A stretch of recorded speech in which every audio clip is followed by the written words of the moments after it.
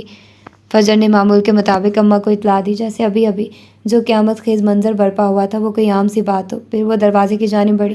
اس سے پہلے کہ وہ دہلیز پار کرتی، اماں کی آواز کسی توپ کے گولے کی طرح فضا میں گونجی۔ سلامی کے پیسے کم ہی دینا، ساری جائیداد وہیں لوٹا کر مت آ جانا، آج کل کے شادی بیاہ بھی تو دکھاوا ہی رہ گئے۔ فجر نے اپنا ماتھا پیٹا۔ او خدایا، اماں! آج کل اماں کو نہ جانے کیوں اس کی جائیداد بچانے کا دورہ پڑا ہوا تھا۔ ولی جو دروازے سے باہر نکل چکا تھا یہ سن کر زیر لب مسکرائے بغیر نہ رہ سکا۔ اتنا تو اسے ان چند گھنٹوں میں پتہ چل گیا تھا کہ اگر فجر شیر تھی تو اماں سوا شیر تھی، اور دنیا کا اصول ہے ہر شیر کا پالا کبھی نہ کبھی کسی سوا شیر سے پڑ ہی جاتا ہے۔ فجر کی ساری تیزی اور خود اعتمادی اماں کے ایک جملے کے سامنے پانی بھرتی نظر آتی تھی۔ اس خیال پر اس کے لبوں پر ایک گہری مسکراہٹ پھیل گئی۔ اس نے آگے کا دروازہ کھولا مگر فجر اسے نظر انداز کرتی پچھلا دروازہ کھول کر سکون سے بیٹھ گئی۔ ولی نے آنکھیں بند کر کے گہری سانس لی اور پھر ڈرائیونگ سیٹ پر بیٹھتے ہوئے گاڑی سٹارٹ کی۔ ان کی گاڑی ترنم ہاؤس سے نکل چکی تھی اور اب اس کا رخ شہر سے تقریباً باہر اس فارم ہاؤس کی جانب تھا جہاں سارہ کے نکاح کی تقریب تھی۔ تو یہ تھی اس کی آج کی ایپیسوڈ، اور پتہ نہیں مجھے کیوں لگتا ہے کہ جب اس میڈم کو ولی کے بارے میں پتہ چلے گا تو اس کا ریاکشن ایسا ہوگا کہ اس نے مجھے دھوکہ دیا، اس نے میرے ساتھ جھوٹ بولا، اور یہ بالکل ایسے ہی سیم لگے گا جیسے مالا والا سین ہوا تھا، جیسے ماہر فرید نے اس کے ساتھ دھوکہ کیا ہوتا ہے اور پھر وہ کہتی ہے کہ میں تمہاری وہ، لیکن ادھر ایک پلس پوائنٹ یہ ہے کہ ادھر وہ اس کی بیوی ہے اور دوسری طرف اس نے اس کو اس طرح سے دھوکہ نہیں دیا ہوتا، وہ وہاں پر اتنی دیر سے آیا ہوتا ہے، لیکن ہاں وہ اتنے دن 6 مہینے سے آیا ہوتا ہے تو اس کو بتا دینا چاہیے۔ لیکن خیر میں کہہ رہی ہوں آگے ایسے ہی ہونے والا ہے اور آپ لوگ بھی دیکھیے گا اسی طرح کی سچویشن ہوگی۔ تو پھر ملتے ہیں اس کی اگلی ایپیسوڈ میں، اپنا ڈھیر سارا خیال رکھیے گا۔ اللہ حافظ۔